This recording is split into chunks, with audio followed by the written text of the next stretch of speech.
Hi guys, good afternoon. Today is Sunday.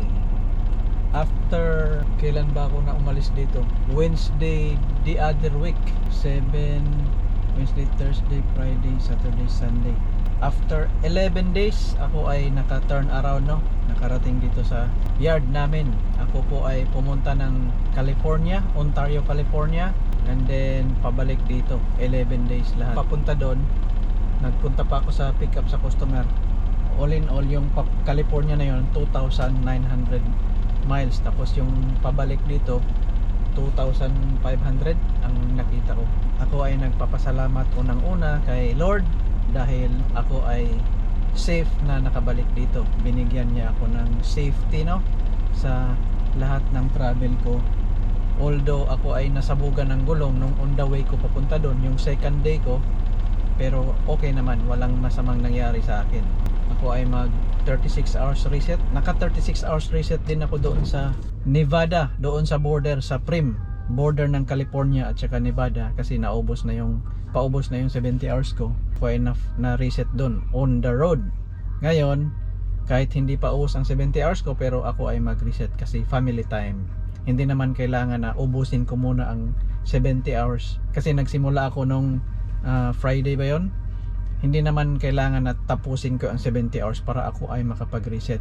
Hindi pa ubos ang 70 hours ko, nandito na ako, family time ko. So mag-reset ako another 36 hours para pag umpisa ko sa Wednesday ay may 70 hours fresh ako na driving on duty para sa Wednesday. Hindi ko pa alam kung saan ako pupunta sa Wednesday. Titingnan ko ang load board namin kasi ako ay makapamili ng destination ng mga loads kung saan papunta. Pero ang sigurado ako, hindi ako babalik ng California. Napakalayo. Ayoko na. Tama na yung nakita ko on the way, no. Na-enjoy ako sa mga view doon sa Colorado, sa Utah, Nevada, yung mga dating mga view na nakikita ko lang sa movies, sa calendars. Tama na yon. At least nakita ko sila. Mamili lang ako. Papunta siguro ng Texas or depende, Alabama, Georgia. Salamat sa pagsama sa akin. May mga videos akong pinost. Yung California day 1 tsaka day 2. May day 4 and day 5. So again, maraming salamat sa inyo, sa mga nanonood, sa mga bagong subscribers, sa mga bagong followers, subscribers ni Paring MTV at saka followers ni Trucker M. Salamat sa inyo sa pagsubaybay, sa pag-support. So, kung wala kayo, hindi ako naggagawa ng mga video. Yung mga video ko, mini-make sure ko na may matutunan kayo, may mapupulot na information, especially sa mga aspiring truckers dyan. Katulad ko po dati, aspiring trucker ako. Pero yung sinesearch ko sa YouTube, sa internet, bihira lang yung makita ko ng mga informative, no, kasi mostly ang makikita ko doon yung mga day to day happenings ng mga veteranong trucker natin na kaibigan, no. So wala yung mga informative, yung gusto kong malaman. Kaya itong vlog ko parang informative talaga, para guide na rin, no, sa inyo, sa mga nandito sa Canada. May mga tanong kayo, message lang sa akin, private message lang sa Trucker M sa FB page ko. Baka may maisagot ako, may maitulong ako sa inyo. Again, maraming salamat. God bless. Keep safe, drive safe, keep on trucking, and see you in my next video. Bye. There, in the shadow, like that.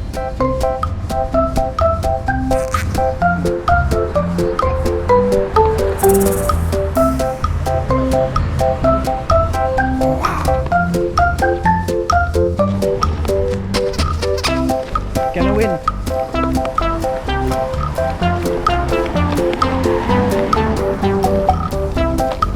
Yay.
Lay, uli na talay. Tugnaw naman. Lay, tugnaw na. Kasabot ka? Why didn't bring your jacket? O, kasabot ay ka. What's tugnaw? What's tugnaw? Cold. Cold. Oh, kana. Malo, kasabot mo Bisaya. Basik, biskag, mas hindi ka istorya. You like it? Tugnaw naman. Uli na ta. Going home now. Hey. 10 minutes and we're going home, okay? Okay? Okay. Go with it.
It's not cold.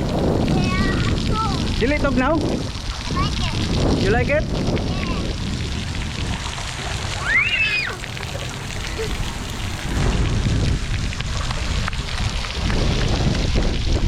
Up, up, up.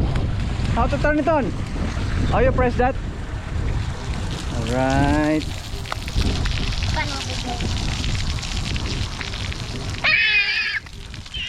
10 minutes na. Eli! Time is up. Time to go now. Time to go now. Time is up. Alright, go to your scooter. You're wet. Maybe somebody left it. Yeah, it's for girls. Oh, for girls? Yeah. It's for a kid. You had fun, Lai? Yes. Yeah? Come back next time. Okay. Come.